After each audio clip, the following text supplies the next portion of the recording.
How's it going, everybody? My name is Skylar Geer, a country singer-songwriter from Sandy, Utah, and this is a country singer reviews country music. All right, we're back with another country album review. Today we are reviewing the second album Charley Crockett has released in a month. This one is called Clovis. I reviewed Age of the Ram already. If you didn't listen to that one, go check it out. I had mentioned in that Man from Waco and $10 Cowboy are my two favorite Charlie albums, so it's tough to top those two. Age of the Ram, not quite there for me. It's a very concept album, very Old West. Not as much production as some of his previous projects. I'm a big production guy. I love hearing all the instrumentation. I don't gravitate towards a lot of the stripped down stuff. So it wasn't my favorite, but there are a select few songs on the project that I did enjoy. So go check that out. Let's get into this. Clovis. Charley Crockett, Clovis. So this album cover is as basic as it gets. Just a picture of Charlie out in an open field. Looks like he's got a train track behind him. And it just says Clovis, which is a town in New Mexico, if you didn't already know that. Track number one on Clovis is called The Hallelujah Trail. Right off the bat, we're already back to where I love Charlie to be. Very cool, full band sound, very old school, but it's got more of a 70s vibe rather than some of the 50s and 60s stuff that he tends to lean toward. I really dig it. It's fun, it's catchy, and I'll be listening to it many times. I give that a 9 out of 10. Track two is called Down by Law. Again, we were kind of more into a 70s, more full production sound. This one has a lot more of a soul and funk sound to it. He's lived such a crazy life, and I think he leans into that a lot. And he's very much inspired by the old storytelling Western films, Western songs.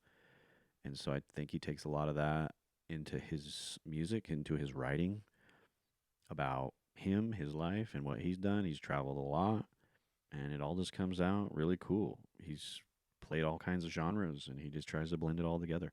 That's a 9 out of 10. Track number three on Clovis is called One Eyed Jack. This is, again, keeping it with that kind of 70s blues, soul, kind of that New Orleans style vibe. There's some trumpet in here and some horns, which is really fun. Production's really cool. Song's really basic. It's just about a dude named One Eyed Jack. Probably has one eye and out there roaming around and doing his thing. There's not a whole lot to it. I'll give it a 6 out of 10. Track number four is called Image of a Woman. This is kind of a mid tempo ballad, very soul sounding production. Song itself's talking about rolling into town like you're working on a ranch and then you fall for the ranch hand's daughter. And it does finally mention Clovis in here, so it's like he's working, at some ranch or farm in Clovis, New Mexico. And then it kind of goes into talking about how he was raised, where he was raised, a little bit more of the country sound getting mixed into this song. We get some of that steel guitar. It's almost like he's just reminiscing about this job that he had and this woman that got away. And no matter where he goes or does in life, he always kind of thinks back to that girl in Clovis. It's pretty cool. I dig it. 9 out of 10.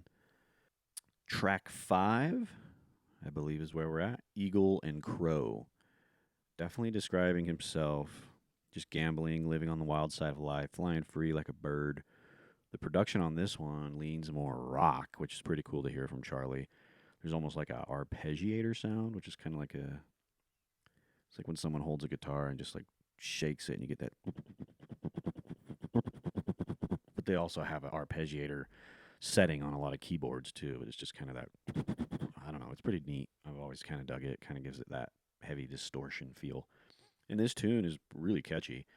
So it's pretty unique, and I appreciate that when artists trying to do a little bit different song on an album so they don't all sound the same.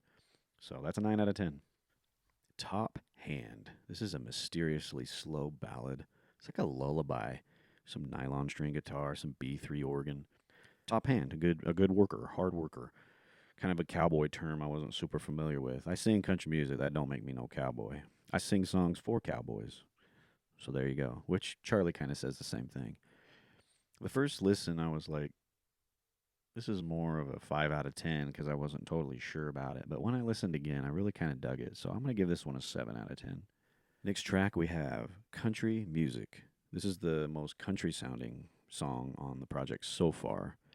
And he's just literally talking about the beauty of country music, where it can take you, the relationships you can create, the shows you can play, just kind of that drive and that high that you can get from it. And you just get lost in it.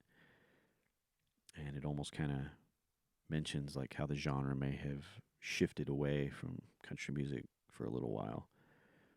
And toward the end of the song, you hear Charlie and the band talking. So they kind of gave it that vibe, like maybe they tracked it live. Can't confirm or deny. It's a 9 out of 10. Next track's called Last Night at the Alamo. Kind of talking about a country singer not claiming to be a cowboy or an outlaw, which is what I kind of just brushed on. He just likes to sing the songs for him. He ain't in it for the money, he's in it for the music, he's in it for the love of it. I can totally relate to all of that. That's an 8 out of 10. Now we've got the title track, Clovis. This is a very movie score type song. Got a lot of violin, maybe some viola. It's a very old Western sounding song. And it's just an interlude. He doesn't sing in it. It's just kind of that in between, breaking the album in two. It does make me wonder if he had like a short film or a film in mind to go with this. Just an old school movie score type song.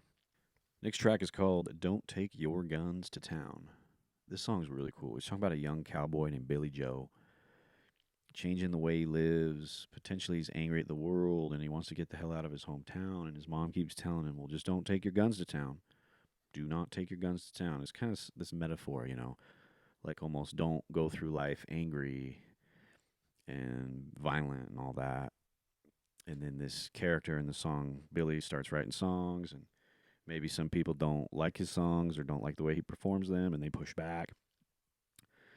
And he keeps hearing his mom, hey, Bill, don't take your guns to town. Don't take your guns to town.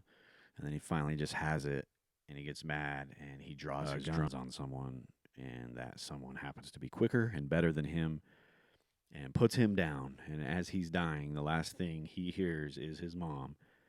Don't take your guns to town, son. Don't take your guns to town. So that's kind of fun. It's interesting play there. 9 out of 10. Then we've got Albuquerque Lights. This song's talking about traveling to New Mexico. Again, with the Clovis vibe. Just thinking about that long lost love and the lights, and those lights remind you of that love. Overall, the song's just pretty basic, nothing too crazy. It's just kind of reminiscing an old love. Production's solid, fits in with everything else. 7 out of 10. Next song's called I Ain't Writing Anymore. This one's pretty neat because he's just talking about getting older, but still doing what you love, being a singer, being a cowboy, rodeo, whatever you do. You just keep doing it until you ain't riding no more. It's just kind of looking at life from a more cowboy perspective, and you just keep going until you can't no more. 8 out of 10. Next song's called Honky Tonk. This is just about living a simple life, going from honky tonk to honky tonk, doing your thing. Show keeps rolling on, town to town. Again, that could be related to, music and traveling and being in a band and stopping in at every little honky tonk, have a drink, get some food, whatever. Simple tune, nothing crazy here. 7 out of 10. All right, the final track on Clovis is called Waylon Rides Again. Drums are a little more active here than any of the other songs. His vocals have like a megaphone effect underneath the main vocals, kind of like a harmony thing going on, but with that interesting sound. And again, it's just talking about keep doing the music and keep honoring your inspirations. Like in this case, it's Waylon, and it stays along that kind of 70s theme, and the tune is shaped more like a tune than Waylon would probably do, so pretty solid. Overall, Charley Crockett, Clovis, very solid album. I probably like it a little bit more than Age of the Ram due to a little more heavy production on it, and I appreciate that. Some really cool songs on here that I will revisit. If there's any other country albums, or any albums for that matter, you'd like me to review, please drop them in the comments, and I will get to them. Please like and subscribe. And my name is Skylar Geer. I'm a country singer. Thank you for listening. See you next time.